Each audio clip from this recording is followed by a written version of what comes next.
Face it, you don't know who did it. Face it, you don't know who did it. That won't be satisfied. Good day, Madrid Nation. Nandito ulit ako. Medyo matagal tayong hindi nagkita. So, Socorro, Ador, nasa harap ninyo ngayon. Okay, so, realization for the past few weeks dito sa trabaho.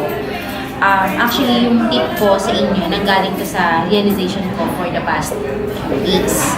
Okay, so, kailangan, before going to work kinabukasan, mga trabaho na kailangan na gagawin mo bukas, dapat naka-ready na siya ngayon.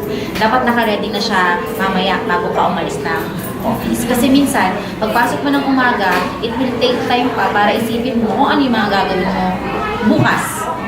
It will take time para isulat mo, para isipin mo kung ano yung priority mo sa hindi. So dapat, before leaving the office, naka-ready na yung mga trabaho na gagawin mo kinabukasan. That's the tip number 1. And then tip number 2 naman, alam ko na bilang isang empleyado, dumarating yung time na medyo nalilate tayo, madalas tayo na-late, diba?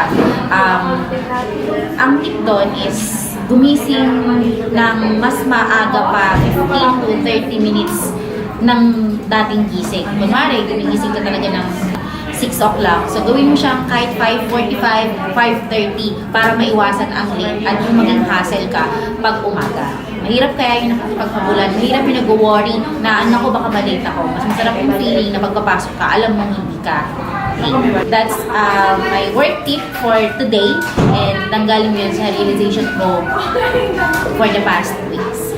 Okay, so yun lang. Bye-bye!